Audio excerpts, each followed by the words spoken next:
Hi, welcome to talk one of the AlgoLYNXathon. You can check out the kickoff video linked above, and we're excited to get this kicked off with Steph and Mark.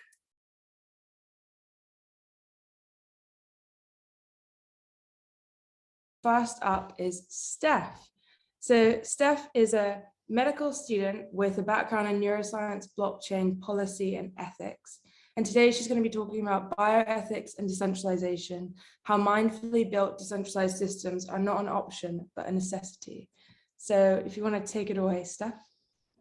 Hi, everyone. Thank you for having me. So firstly, just to start, I'd like you all to have a bit of a think about what makes you passionate about Web3 or blockchain technology. What brought you to this hackathon? Some of the most common answers I hear to that question revolve around the ideas of self-governance and the ability to restructure our systems, free-flowing information that isn't siloed, the ability to connect people and skills with a global community, and generally bringing power, freedom, and services back to that individual level. I wonder if some of you relate to those causes and whether they contributed to you being where you are today at a hackathon, bringing together AI and blockchain technology to transform EEG data into something wonderful. So let's talk a little bit more about why. So once upon a time, the world moved very slowly. In order to protect ourselves, we had to protect our physical security and safety and that of our family, and we had to make sure that we were looking after our health. But what happens in a world where our health and our security and our safety are inherently linked?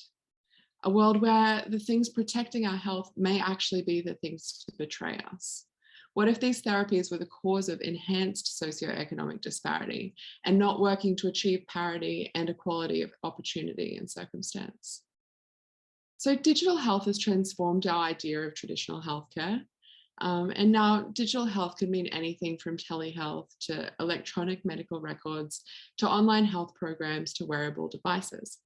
And you have to admit, it's kind of crazy to think that something as simple as a set of headphones or a watch could monitor the things in our body that keep us alive, like your blood pressure, your blood oxygen levels, your pulse, or even your brain activity. We even have life-saving devices that dose drugs based on our personalized live data from your own body. And we're just getting started. So medtech, or digital health, it exploded overnight and it's showing no signs of stopping. And now that we have these technologies, why shouldn't we use them for other purposes? Maybe a game that could titrate your experience based on heart rate and brain activity, knowing that when you're excited and when you're bored. That sounds kind of fun, doesn't it? What about easily accessible and social remote monitoring of your loved one's health data? That sounds like a great peace of mind for those with ill or elderly family, or perhaps for a slightly overprotective mother. But then what about a workplace that requires you to exercise a certain amount each day in order to maintain your health insurance, measured by your own work-issued device? Or an EEG wearable, maybe used in school admissions interviews, to track whether children are maintaining focus throughout a task and stratifying them based on that information. So maybe you can kind of see where I'm going with this. So let's take it one step further. Recently, Professor Oxley and his team here in Australia had success implanting the first in-human motor prosthesis, and they had very promising results from that. So these patients, they had ALS, and so they were previously very disempowered with progressive muscle weakness, and now they're able to do daily tasks on their computer, such as send emails and use the internet. Advances such as these signal the next step in digital health and clinical neurointervention. We like to call them brain-computer interfaces. So these devices vary in nature and in complexity, from wearable EEG devices with a massive range of applications, not just health, and then basic open loop deep brain stimulation, and that delivers a constant stream of electricity to modify that activity of a certain region of the brain. And then something we call closed loop deep brain stimulation that delivers brief targeted stimulation in response to a symptom trigger. And we can kind of go forward from there. And these devices are able to predict when the brain is doing something wrong. And we like to call that misfiring, such as in a seizure, and remedy that misfiring, something that has radically shifted the clinical expectations for treatment of many conditions. So again, this all sounds really amazing, doesn't it? So science and technology working together to improve health outcomes in a way that kind of seems like sci-fi. But what if control of these devices fell into the wrong hands? Or in a less extreme case, what if that neural data didn't even belong to us anymore, but was instead owned by a company or an institution that implanted a device? Sure, we might think this isn't too much of a big deal now, but we'll revisit this a little later. So the predominating concerns and limitations of these therapies include basic considerations such as safety and efficacy, but they also entail wider ethical and technical issues such as security, data storage, and signal modification, and eventually the scaling of these devices. And so a number of people have already considered blockchain as a natural response to these concerns, but as of yet, there's kind of limited research on how these models may be structured. So how does blockchain come in? So as we all know, blockchain is a peer-to-peer network, which uses a publicly distributed, cryptographically secured ledger. As information is uploaded in blocks, and each block contains details of the block prior, there is significantly reduced risk that any one person can modify that data after the fact, as it would actually end up changing all the blocks that came after.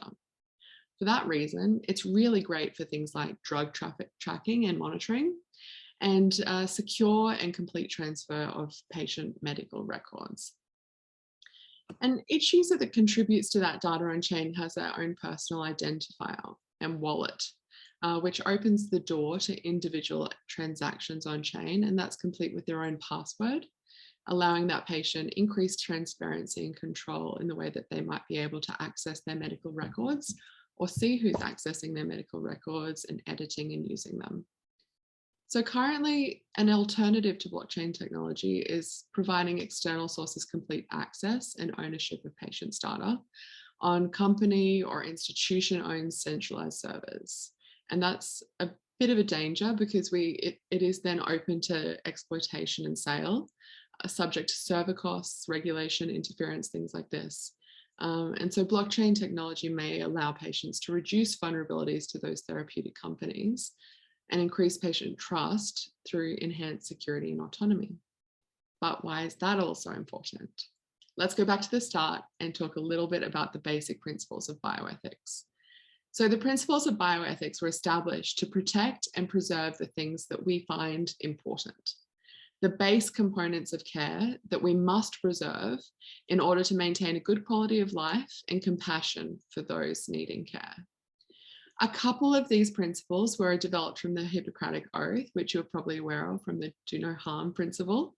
And over time, we've come to our standard 4 pillars. And those pillars are beneficence, non-maleficence, autonomy, and justice. And there are a lot of other important values that come into the picture as well. And that's things like confidentiality and informed consent. Now, what do these really mean and why are they so important? So beneficence speaks to the inherent core of being a healer, in my opinion. We must aim to do good for people. We must aim to always be impacting the patients in front of us in a positive way. Seems pretty simple. Non-maleficence is the prevention of doing harm. So it's kind of the opposite. An example of this would be to not kill or cause pain or suffering to a patient, or to take action that would result in a patient being less well off than they were before you treated them.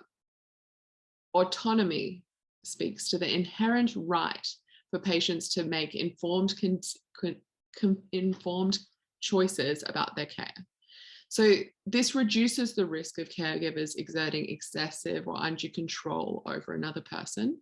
And it means that the role of a caregiver is also the role of an educator and a partner, helping that patient to make their own decision with understanding of potential consequences from those decisions. So that leads us into justice. And justice means that all peoples should have just and equitable access to healthcare, and the same standard of care should be provided to all. I'd also like to add confidentiality in here too. So confidentiality prevents us as medical professionals from sharing a person's medical or other information to any other person without consent, including after death. And so this hopefully prevents the misuse of any information gained in that process of that professional interaction, and plays into the 4 pillars that I've mentioned before, particularly non-maleficence and justice. Now, obviously these are ideals. And as much as we try, our medical practice and intervention, they don't always meet the standards to which we'd like to hold ourselves to. But for example, let's see how we're doing at the moment with our current standard of digital healthcare. I do genuinely think that digital health technologies are impacting patients positively. So beneficence seems not to be so much of an issue here. As for non-maleficence, it's a little bit more complicated. In order to do no harm, we have to consider what we're actually exposing patients to in the first place. What is the harm? Hacking of medical data, tracking of private data, even things as personal as genetic information or reproductive health or sexual activity, increased patient anxiety due to an overload of health information that a person is ill-equipped and untrained to interpret. These things can definitely cause harm in future. But the big thing is that a lot of these risks, they're not yet fully defined or apparent. Let's look at patient autonomy. This is a really big one. So medical data has always been restricted from patients. While currently patients are able to submit a request for information for their own medical records in most jurisdictions, it's usually a very difficult process. Generally, you have to pass through a lot of bureaucracy. There's usually a fee involved. And on one hand, it's definitely the right of any patient to access their medical data. However, it is also irresponsible, I think, to provide any patient just unfettered access to medical data without affording them that opportunity to discuss that information with their doctor or a caregiver so that they might understand the context of that information. So patients currently have very low visibility over where their medical records are shared, where they're stored, who is accessing them, who is contributing to them, or even accessing themselves when they travel between caregivers. So that can lead to very dangerous errors or close calls in relation to drug dosing, previous medical history just being omitted, or requirements of care, even things like end-of-life preferences. So at the moment, we have things like electronic medical record systems, and they're gradually trying to resolve these issues. However, they are systems that are governed by a central body. And that means that even if access is tracked and data siloing is reduced without sacrificing security, and access is provided to their patients, it's still managed by one central point of power who has the ability to decide unilaterally, as long as they're abiding by the laws of that region, what the rights of the patient are within its system. And that doesn't seem quite right to me. So with that increasing tempo of development, how is any one person able to keep up with what they've been consented to, or where anything is moving without full visibility? And how do you know that you're being afforded that full visibility? Using decentralized technology, we can allow that patient ownership and oversight of their data, which kind of leads me into justice. If we're aiming to have equitable access to healthcare for all, how can we defend the asymmetrical access to medtech and digital health solutions? At the moment, a lot of these technologies are fairly expensive and therefore more accessible to the more affluent patient, and that's nothing new though. Patients that are able to pay for private treatment can be afforded more time, access to their medical information and specialized care. And in a way, if wearable devices were made accessible to all, you might be able to say that this could improve health outcomes for those traditionally less able to access care, such as those in remote areas or remotely from these care clinics and hospitals, or people of low socioeconomic status. But with the great velocity of development at the moment, like I keep saying, a practical way of achieving this seems very difficult. The reason I mention this is not only that large disparity in care not being enough fitting, like not fitting an idea of justice, it also opens the door for companies with unethical business practices to exploit that data of those people that are in need in return for an average standard of care. And so by using decentralized technology, we can kind of limit that vulnerability of the individual to that provider. If we relate this all back to EEG data, we might be able to see a potential future where neural prostheses such as memory augmentation or other optimization could create vast societal drift based on access to technologies and even health and data literacy. In such a circumstance, values such as data autonomy, non-maleficence, and patient confidentiality could definitely be substituted for short-term gain, especially by non-medical companies that aren't regulated by a healthcare body. Informed consent as well becomes a really big topic of contention. So let's think about something a little bit more positive. So by using decentralized systems, we can combat a lot of these issues. Issues such as data autonomy, data privacy, informed consent, and patient permission for the use and sale of their own data, that becomes less of a systemic issue when patients are handed back the reins. We can migrate from a less transparent, paternalistic model of care to a more educational partnership model of care. And with these wonderful digital technologies, patients can present with investigational data already available, meaning that as caregivers and medical professionals, we already have the basics. We can spend that small amount of time we have with the patient focusing on their understanding of their health, their goals for their care, and engaging with the somewhat lost art of physical examination. And in that way, we can use that remote health monitoring to personalize our care and be more present in using our clinical intuition and our learned experience.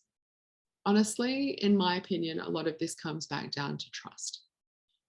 When we engage with systems, just with healthcare or interpersonally, we distribute and we proxy our trust. This is a really important concept because the quality of life can be traced back to if developers such as yourselves are mindfully building systems that are resistant to exploitation. To paraphrase a Silicon Valley phrase, if we know better, we can do better. And so it is our responsibility as investigators, as developers, as medical professionals of today to ensure that our new technologies and therapies are safe and equitable at the time of implementation with risk minimization strategies in place. A blockchain model, so like everything that I've suggested today, this all provides a way for patients to maintain their autonomy and power over their data and to reduce their vulnerabilities. With a wide range of biocomputational tools currently in development, the decentralization of that resulting data is a very important step towards data security, patient safety, and personal autonomy. So I'd like to leave you with just one thought. With thoughtful and honest consideration of our collective shortcomings, we can admit that humans can never create ideal systems, but with continued effort in search of these ideal systems, armed with a backbone of established ideals, we may at least solve problems at the velocity at which we create them. Thank you very much. That was amazing. Thank you so much, Steph. Thank you. So some time for questions. If anyone has Q&A, everyone's clapping. Oh gosh, my internet's a bit funny. Everyone's clapping. Anyone have any questions? If so, I think you can put your hand up on here and then go. Anybody? If not, do you have any questions? Yeah, I thought it was absolutely fascinating, Steph. I love the way you kind of touch on trust, because the relationships we have at the minute with like medical professions, it's just so important to like how we communicate and everything. Like you put so much trust in a doctor when you go to speak to them like about your personal health, and like you put so much trust in the answer that they give back. So it's interesting because blockchain is all about trust, right? And kind of like the parallels there. But yeah, so I think that was really interesting. But I guess my question was around one thing which I worry about is like this kind of like the risk of bias with ableism with something like this idea that we're only going to be having those people who are already kind of quite healthy, maybe taking part in this because they're going to have more access to technology, they're going to have more energy, you know, all those kinds of things. So I'm just wondering, like, what you said about the end, like, how do we search for like an ideal system? Like, how would you even begin to go about having less of a bias towards ableism? Like, how should we be approaching the medical profession around these kinds of things that we're building so that we have as many people involved as possible? That's such an important point, and it's something I've thought on a lot, because that it's kind of something I touched on as well, that we have this idea of the patient with the patient data, and traditionally a lot of this data, it's healthcare data. However, at the moment we're kind of transitioning through into using it in gaming and in, you know, workplace management and a whole heap of other applications. And we have to consider the fact that while, for example, you or myself, we might be using it for, you know, to augment ourselves. Some people will need these technologies inherently just to sustain themselves. For example, in that idea of an ALS patient, where they're using it to access a basic human right, which is the internet, and, you know, to do basic tasks. And that's why, in my mind, decentralization of these technologies is so important, because without having these basic structures in place that protect a patient from just any company that decides to build these technologies, we don't necessarily have anything that protects those people at the moment.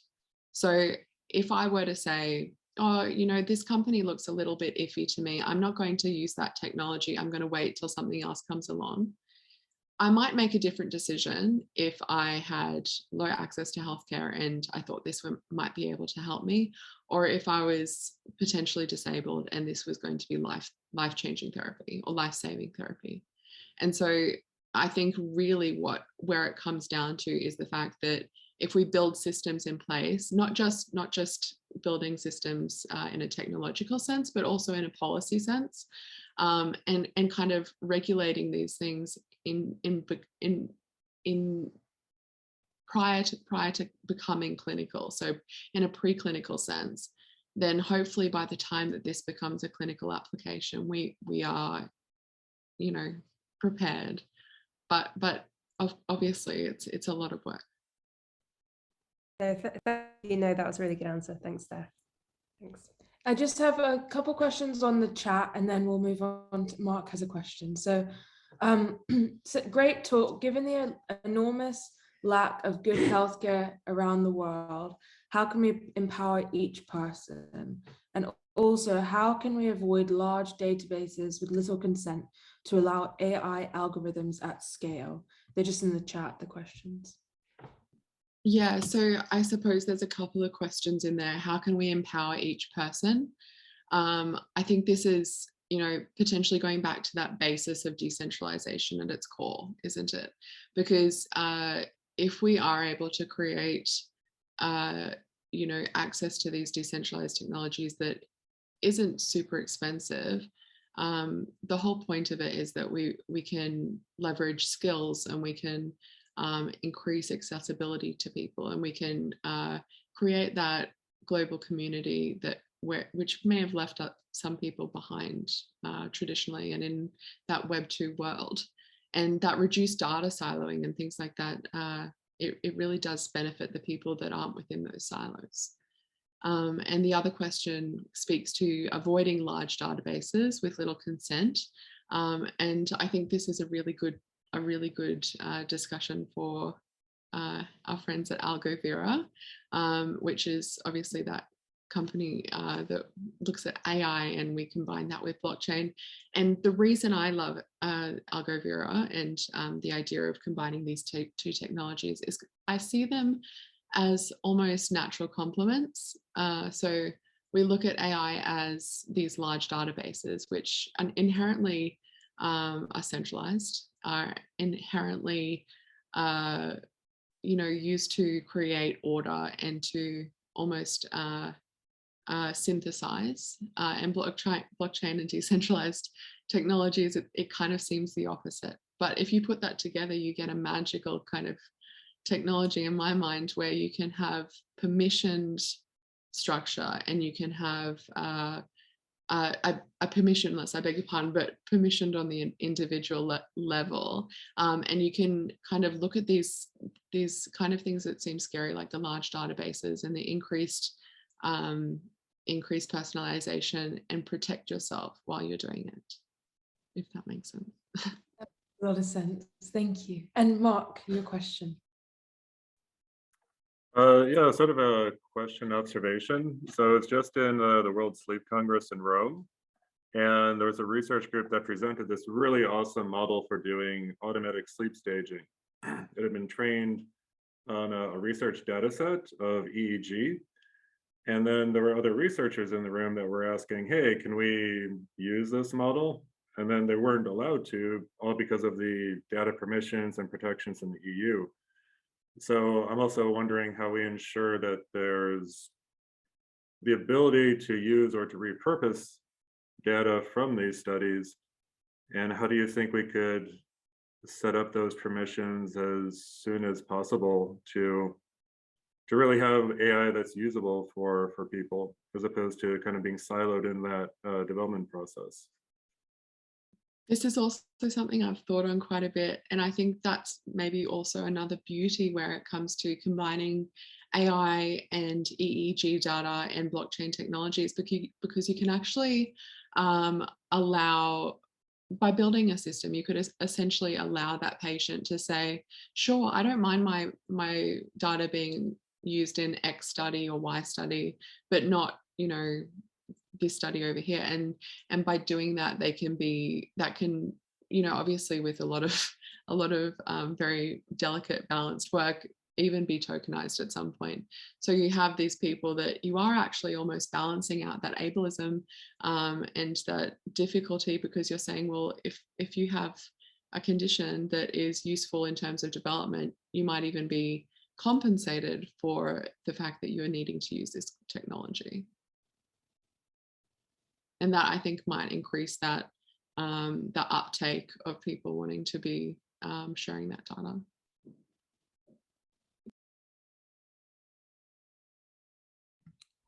Awesome. That was a great question, great answer. Thank you. So no, I know you have a question. Do you mind holding it till the end? We just want to get Mark started now, so that we can, get the full half hour for him, and then we can come back to your question. So thank you so much, Steph. That was a really great talk. Really enjoyed it. I learned so much, which is great. So now we're going to move to Mark. So Mark works on developing ubiquitous neurotech products and bringing emotional intelligence to the connected world. Today, he's going to talk about EEG neurotech devices and what they do at IDUN. IDUN? IDUN. I always get this wrong. Please correct me if which one is it? IDUN, but we also accept IDUN. There we go. We'll say IDUN. So thank you so much, Mark, and we can get started. Cool. Thank you very much. And thank you, Stephanie, for your talk. That was a really awesome way to also start out the conversation, I'd say. So thank you again for the invitation. I work at IDUN Technologies as a product manager and application developer. And when I think about data and people, I really think about the quantified self movement that came up, 10, 20 years ago. We had this dream of having sensors that collect data that allow for interpretation so that users can take action and have more agency in their life. And for the most part, when we think about wearable sensors, we think about smartwatches, also mobile phones. They offer a plethora of different sensors that can track us day by day for doing things like creating numbers that somehow are supposed to relate to our health.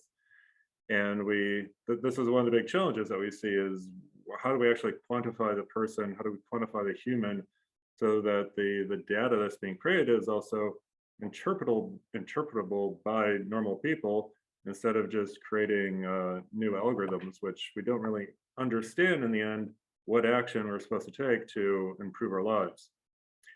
And I also see this as a way that, currently we're in this sense, we're in a place where we can deploy a lot of sensors, we can grab data, we can interpret, but I'm also looking towards this future where we will have more autonomous systems which are taking over those actions. So for example, if I'm not sleeping well one night, can my calendar automatically change all of my meetings so that I have more time to sleep, be more well-rested, recover better before starting the day, instead of putting that burden onto the user to manage their own lives. And within this plethora of sensors, we're really looking at how we can bring the brain into this conversation. How can we create neuromarkers that are representative of what's happening in a person's life? Because we've essentially captured motion quite well, heart rate also reasonably well. We can still do a lot more on that.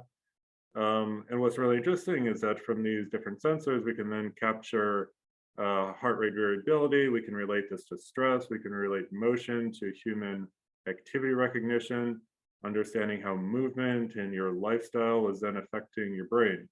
And I think if we combine all these things together, we have a really powerful data model to improve our lives. And the brain is really amazing because everyone's brain is unique. It's affected by all of the traumas and all of the beautiful things that happen to you throughout your life. And what we're interested in is essentially how can we use the brain like a wearable to understand things that are happening, that are important in the context of our lives, right? How can I personalize my music collection so that it's going to change based on whether or not I'm feeling frustrated during the day, or have my house change its behavior, the lighting, the temperature? How can the car change its behavior? How can we create new media which is actually personalized for a person? We're working now in generative animation and generative music. So in the future, why should one song be a set type of notes in accordance to time? And, it probably will be an algorithm, and the personal reaction will be we'll have to understand really what's happening inside a person. Much the way that when we look at a person, our emotional intelligence allows us to extract features about them if they're happy or they're sad. So we're really looking at how we can build the foundations for enabling that in the future. And also when I think about neurotech, I think it's also important to think about human-computer interaction. People from my generation grew up using a desktop and mouse to interact with the computer and the internet. The next generation is growing up more with tapping, pinching, and zooming on mobile devices. And then we always have these conversations about XR, virtual reality, using different controller types, gaze, gesture. And what's important is to think about neurotechnology not just as another interaction device where I'm going to think something and it's going to happen, but neurotechnology in the sense that we now have the subconscious user experience that we can design for, as opposed to just a conscious user experience. And that's where I think also the ethics become really important. If you were sharing your emotion with all the devices around you, obviously you should have control over that, and it shouldn't just be happening because you walked into a room and that room has now been starting to read your thoughts and your mind. So we really try to also think about neurotechnology and build foundations so that we're protecting user rights. Neurotechnology, I want to give a little bit of context. It is actually kind of old, like 150 years or so. Some of the first neuroimaging devices were looking at the flow of blood through the body, and the flow of blood through the brain can also be indicative of what's happening in the brain. Where is energy being needed? Where are things going to be more active in the brain? And some of the most advanced neuroimaging is magnetic resonance imaging, where we're really using magnets to really understand the structure of the brain and the function of the brain. And this is really great. We can actually learn a ton from advanced neuroimaging techniques, but the question is, how can we make it wearable? How can we make it a device that people actually are going to be using day by day? And that's one of the key challenges happening in the neurotech industry, getting the balance between a really great, amazing signal resolution and portability and usability. Now, I think it's also important to give a little bit of theoretical background on things like EEG. Essentially, when we're using EEG imaging techniques, we can imagine by thinking about a neuron. We will have all these millions of neurons in our brain. Each neuron is going to have a small electrical potential when it's being fired.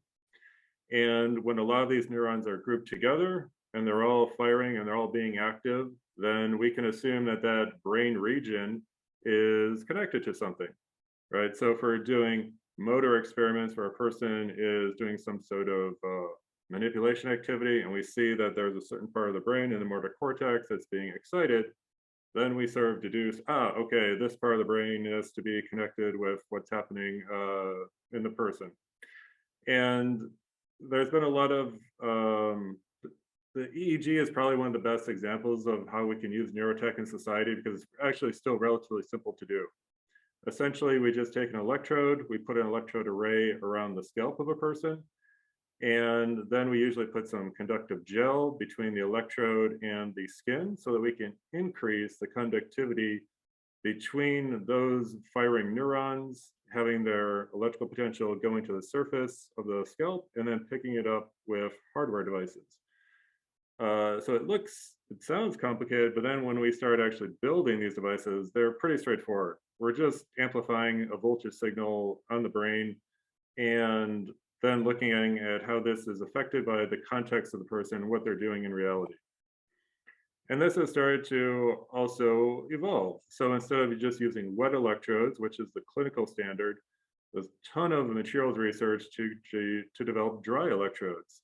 So now we can start to develop devices where we're measuring on the scalp using a lot of different conductive materials like conductive polymers, and then thinking about how we can put these into products, like integrating EEG together with virtual reality, as Neurable did a couple of years ago. Now in the hackathon, when you're looking at brain activity data, you're basically going to be seeing a time-based wave, right? So we're going to have a change in electrical potential on the millivolt level, and it's going to be based over a certain amount of time. And so when you open up an EEG file, you're basically just going to have a giant collection of time-based files that are going to be waves. The traditional way to then extract features or information is to do things like signal processing to clean the signal, remove artifacts that might be related to noise, electrical noise in the environment of the user, and then extract features like frequency and amplitude. And so, for example, if we're looking at how a brain is changing when a person falls asleep, on the left-hand side of the screen, you see the wave when a person is awake in the top. When you close your eyes and you start to fall asleep, you actually have a shift in frequencies from higher to lower frequencies. And then you start to see all these really interesting things like sleep spindles and K complexes or slow waves. And all this has been really well researched over the past couple of decades to characterize how we're falling asleep. But that's just one use case, right? If we now expand our dimension and think about how does a person react to a picture or type of music, the signal processing can actually happen in a similar way. But we've been limited as humans to be able to really investigate what's happening in a recurrent way. How is your brain changing over a time period? And that's where things like deep learning, recurrent neural networks, long-term memory units are really becoming interesting, because a lot of people are now applying deep learning techniques to traditional EEG and using these to create really interesting models to speed up stuff like sleep staging so that clinicians can better understand how a sleep pattern is changing for a person during the night. And that's one of the really cool frontiers for the future. Now, to give you a little bit more context about what neurotech is, neurotechnology really starts from the electrode, right? You've probably seen things like Neuralink, where you have implants of a person, where you're really implanting the system into the brain or right in the skull. But we also have a lot of interesting electrode technologies coming up, which allow us to get much better signal resolution. Because when we design these consumer grade BCIs, it's always a trade-off between good signal resolution and processing power. And also the contact and how we design the product so we get the best electrode contact to the skin to get the best signal. But there are also options, to put electrodes directly on your brain. We have semi-invasive electrodes using micron needles, so they actually can pierce through the top layer of the skin, but the electrodes are so small that you don't really feel it. But you can still create, we're getting to the point where in the future we'll be able to create higher resolution brain-computer interfaces and still keep them relatively minimally invasive. And then there's also research where people are doing like little nano kernels and really embedding wireless devices inside the head. So there is a crazy, slightly scary future on the horizon, but now we're really focused on devices that I would say are much more benign. There are really good advances coming with things like kernel, where they're using more advanced imaging techniques, but still putting into a relatively wearable device. Also, MEG devices have been developed for kids to help them really understand what's happening in a child who's still in their natural environment, more or less. Because when you put a really high resolution device on a person, it's invasive to what they're doing in life. If you're trying to go to sleep in a sleep lab and you have all these electrodes on your head, you're not going to sleep like you normally would when you're at home. So we have also really interesting solutions coming up with companies like Neurable. In the lower left, they have their N10 over-ear headphone, which includes electrodes around the ear. So we're really trying to put things into a more consumer friendly device. However, many of the devices are still focused on having the headband form factor. And as a company, that's where IDUN is trying to make a bit of a change. There's really great devices out there, like the Neurosity crown device. There's also cool things from Muse.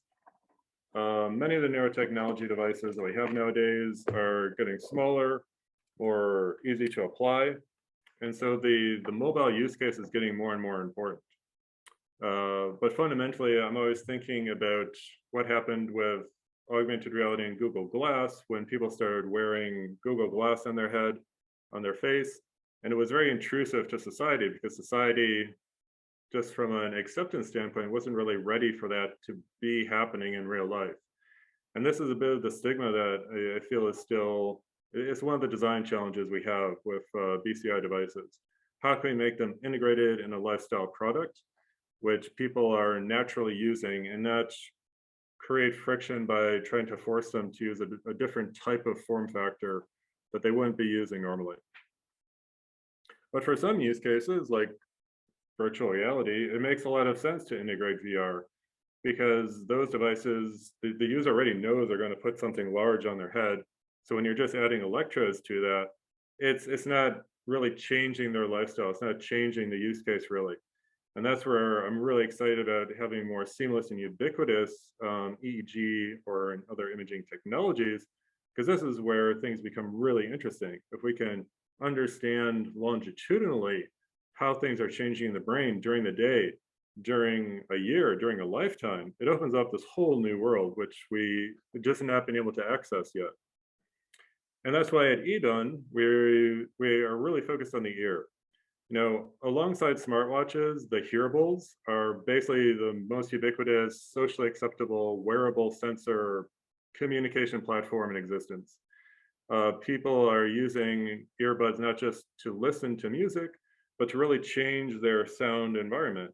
Nowadays, you also have deep learning algorithms deployed on these devices or on their associated devices, where you're cleaning out audio, you're actually changing the way that people are listening. And in the future, I can imagine we'll also be modulating the user's voice. You know, the way we have filters on Instagram, we'll have filters on our voice when we're talking to different people. If we want to sound softer or if we want to sound more authoritative. So this way that we're modulating our personality and our identity is going to be more and more important over time. And also with the hearables, adding biometrics to these devices, which includes other sensors like heart rate and also motion sensing. And then if we add the brain sensing to it as well, that's why we believe fundamentally that the ear can be this great place to gather all this data and build systems that people really love and use in their lives. Because if we take EEG and we put it into a device that people already know and love, then it's not intrusive. It's just another device that they're using and loving. And that's why our vision is to create a more connected world, you know, basically making everything better by understanding the brain and allowing you to share it with the world. So our first device was our Guardian development kit. It's focused on our conductive polymer ear tips, which we put into an earbud form factor. We built our own BCI. And then we also built our neurointelligence platform. So here we're able to gather brain data and then stream it to our cloud, where we can do things like clean data, extract features, and then in the future, we'll be building our API so that we can then come back to these other products and services. But many BCIs are essentially working in the same way. We collect data, we send it somewhere, could be to a local computer, could be to the cloud, and then we process the signals, and then we do something with it. And this is the neurofeedback loop that many people they're working on one part of it or another part. What we're trying to do is really bring everything together in one seamless product. So collect the data, process the data, extract features. Through our API, we have our interventions that can then talk back to all these other connected products and services. And that's really the dream and the vision that we have for the future. Right now, the company is very focused on taking a lot of stuff that we know works in the lab at the research level, like sleep, where there's been a lot of validation for those neuromarkers, and then translating them over to our in-ear system. And then this enables things like, how can we track sleep during the day? Like, this is actually something we can't do, even with, you know, unless you put on like a very high grade system, it's not something which can just be easily replicated. And I believe this will help to start to complete this picture of going from sensors to interpretation, action, and autonomy. We also do things like experiments with generative art. Here, one of our hackers, Mayank, was creating an animation which is changing the way a blossom blossoms based on your alpha activity. So when you're focusing or closing your eyes, your alpha activity is increasing, and it's connecting it to the animation. But we also want to then enable these more advanced applications, like having your smart home change the light, the sound.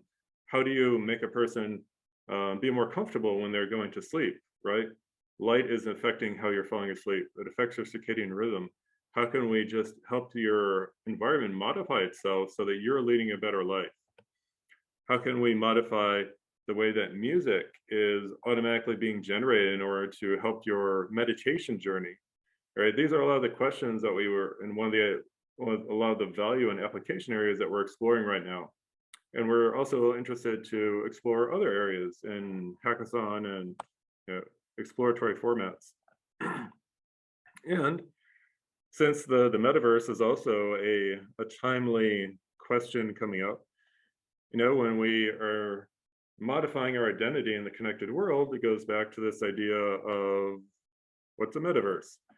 I like to think about the metaverse as our shared worlds which we can easily transmit our identity in between. The interoperability is one of the things that I think has really been missing from the non-metaverse world or metaverse idea, whatever we want to call it. But as we've been, I guess, as our main conversations are reflected in Web3 and crypto and NFTs, the ability to capture this identity, allow it to be transferable, and also to have an open economy about what we're doing in the metaverse is, I think, where a lot of the value is going to come. And the neuroverse, as we saw in a few tweets a little while ago, is something that is very near to our heart, because we believe that if we can capture what's happening in the brain, but allow it to be transferable, through NFTs or through open platforms, integration between wearables and these data collection platforms, I think, are just going to be super powerful in the future. And I think it's difficult for one company to build that entire solution, probably impossible. So it's really important that we come together as different companies, stakeholders, users, and really think about the world that we want to create for ourselves, for the next generation. And for anyone who wants to delve more into neurotech, please check out Neurotech X. They're basically an open source organization. They're inclusive of everybody. They've got a really great book called the Neurotech Primer. So you can really deep dive more into these technologies, signal processing. They have an education platform as well. And so they really have this desire just to help educate the world about neurotechnologies. And it's a really great resource. And they also have really great events. So thank you very much for giving me a platform to talk. Very open on Twitter and email to have conversations anytime about neurotech, Web3, and the future. Thank you. That was really awesome. Thank you so much, Mark. I really enjoyed that talk. And Sarah was pointing out some things, because I'm not the neuroscience expert. She was like, oh yeah, that. And so I learned a lot about neuroscience. So thank you so much. Does anyone have any questions for Mark? If not, I can ask. In terms of we have one question. I'll go with that one. Can we buy your ear sensors? Great question. Is the question, which is similar to my lines. Well, eventually, after they're more in a production ready phase. So essentially our business model right now is based around doing pilot studies and proof of concept studies with different companies. So we're not currently selling things as a component, but if we have a collaboration project that we can work on together, then at this stage, let's start a conversation and see what we can do. Awesome. I just was thinking that there's so many use cases for this, both commercial and also medical. And then I think we have a lot of medical people. You could use them in sort of, pre-surgery, post-surgery, in hospital, inpatient sort of devices that aren't intrusive because they're just wearing headphones. So that's really, really interesting. So yeah. Yeah, I also had a question. So I remember reading a little bit about EEG quite a while ago when it was kind of like first coming out, and some of the early studies, they were taking like 3D molds of people's ears, like canals, because everyone's apparently got like a unique ear canal or something. And I was just wondering if that's something like you're looking into, if you find, like, if you have done, if that helps the signal, etc. I mean, it definitely helps the signal. The problem, of course, is scalability. It's just impossible to scale that, even with silicon 3D printing and all this sort of stuff. So we're really, our goal is really to bring EEG to the masses, and we believe we can do that by making EEG something that can be integrated into the component manufacturers and into companies like Sony or Huawei, who are building true wireless earbud devices. So it works, but I mean, the great thing about the ear is that we get good contact and deformability by using ear tip designs. And so even though we have lower signal spatial resolution compared to full scale EEG, we still get a great reliable signal that we can use throughout the day. Thank you. I had another follow-up question. Thank you so much for the presentation. It was really good. So my question really is, with what sorts of applications? So can you monitor sleep, for example, or attention with those? Yeah, so currently we're focused on validating the system for sleep. We have an initial pilot study with Takeda. Takeda is a pharmaceutical manufacturer, and they're really interested in solutions for narcolepsy. And for narcolepsy, you have sleep attacks occurring during the day. So we're really interested to validate the system for sleep onset, and we're currently doing that alongside the clinical grade system. And currently we're getting pretty good results, especially showing the sleep onset behavior. And yeah, so the hearing is also a big application area. Things like decoding hearing intention is another project that we're delving into. Could you could you think of monitoring like attention, like driver awareness and so on? Yeah, that's also one of the things we've been thinking about in the past. We focus on sleep and hearing right now because we saw the biggest market drive, to be honest. And also because sleep already has a lot of really good validation behind it. But definitely focus, attention, and also daytime drowsiness are a couple of areas that we really want to jump into. Awesome. And Steph, thank you for that. Steph, you have a question. Amazing presentation. It's very interesting stuff you're doing.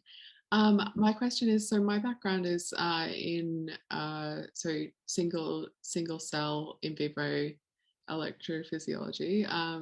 And so the signal and EEG that I'm used to transforming is kind of very much more specific. When you're working on that, like less clinical application and more commercial application of these technologies, do you find that you lose a lot of, like obviously you would lose a lot of resolution, but do you find that it's still functional when you're using so few electrodes, if that makes sense? Yeah. Yeah, I mean, it's great observation. It really depends on the application area. So for sleep, for example, when you fall asleep, pretty much your whole brain is falling asleep, more or less. So the shift in frequencies we see quite clearly. For things more specific, like if we're trying to diagnose depression and we're trying to look at the asymmetry in hemispheres, currently that would not be possible if our electrodes set up. I suppose that's why you have all the different times. Thank you. Mm. You're welcome.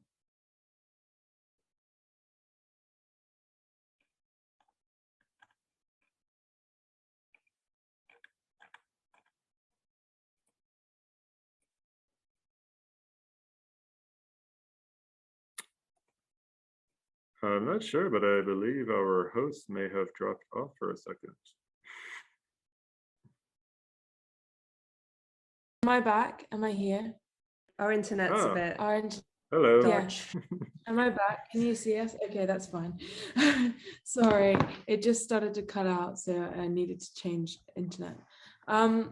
So where are we? I think we cut out halfway through Steph's question. Were you able to answer that? Yes, we had a nice little discussion. Okay, cool. Okay, we have one last question, and that's anyone else does, because we're 1 minute almost there. And this is Noah's question from before.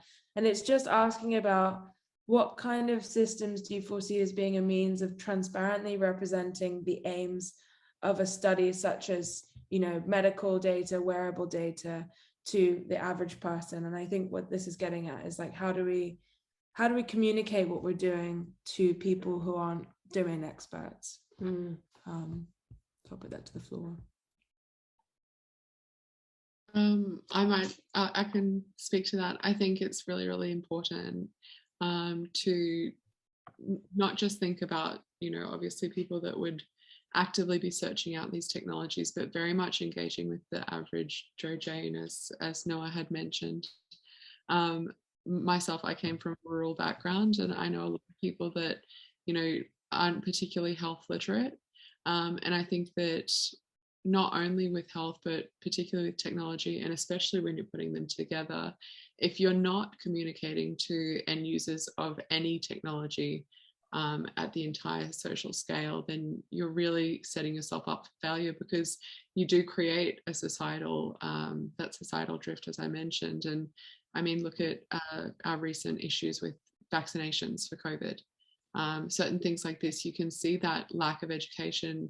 And I don't mean to belittle or say that it's just a lack of education either, because obviously there are two sides to every argument, but it's a disappointing thing to see that some people, they don't have the same access to medical information or technological information. And I think it's important to do that. Mm.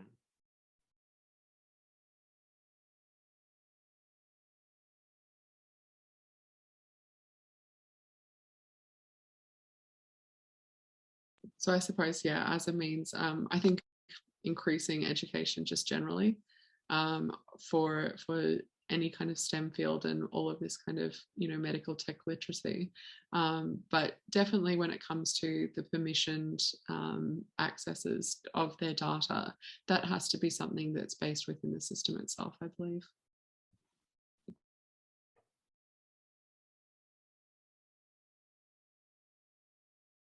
What was your opinion on that, Mark? Yeah, I was just thinking, I mean, when it's based on the system, then I think about the ecosystems. I mean, if it's, you know, is it an Apple permission? Is it an Android permission? I mean, do you think we can get away from those siloed permissions? I mean, that's kind of the dream, I guess, of Web3 and the wearables. But I wonder how that will actually, yeah, like how will that really look in reality? Well, maybe a signature, almost like a, if we're thinking about DAO technology, if we were to have something raised to particular people and then have those actions essentially voted for or against by each person, maybe. You know, thinking back into the cyberpunk guys, that kind of idea. Yeah, so, you know, I don't know if we have time or not, but just thinking about that, you know, Steph, your talk was also great. But really, if you think about it, you know, there are just billions of people and very few doctors.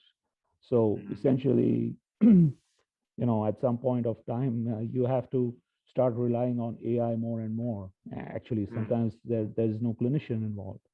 And that's where, you know, so like there's a tension between you know, every person giving their consent and understanding what's going on versus, you know, actually being able to deliver healthcare. Yeah, absolutely. And it's something that we struggle with. I mean, even at the moment, you know, if we look at the average time at a bulk billing practice in Australia, it's we think about like 5, 10 minutes, 15 minutes. It's not a significant amount of time to really know much about a person.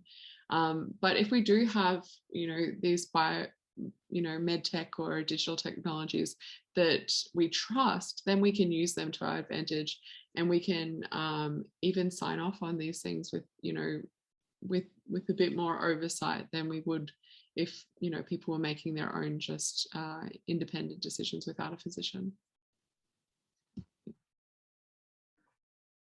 Thank you so much, guys. Thank you so much for your talk and all your questions.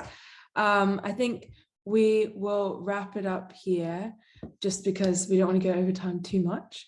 Let everyone get back to their days, but this will be recorded and on Lynx's channel, which we'll share on our Twitter and on the Discord, on Algovera's Discord, and we'll share all of Mark and Steph's contact details.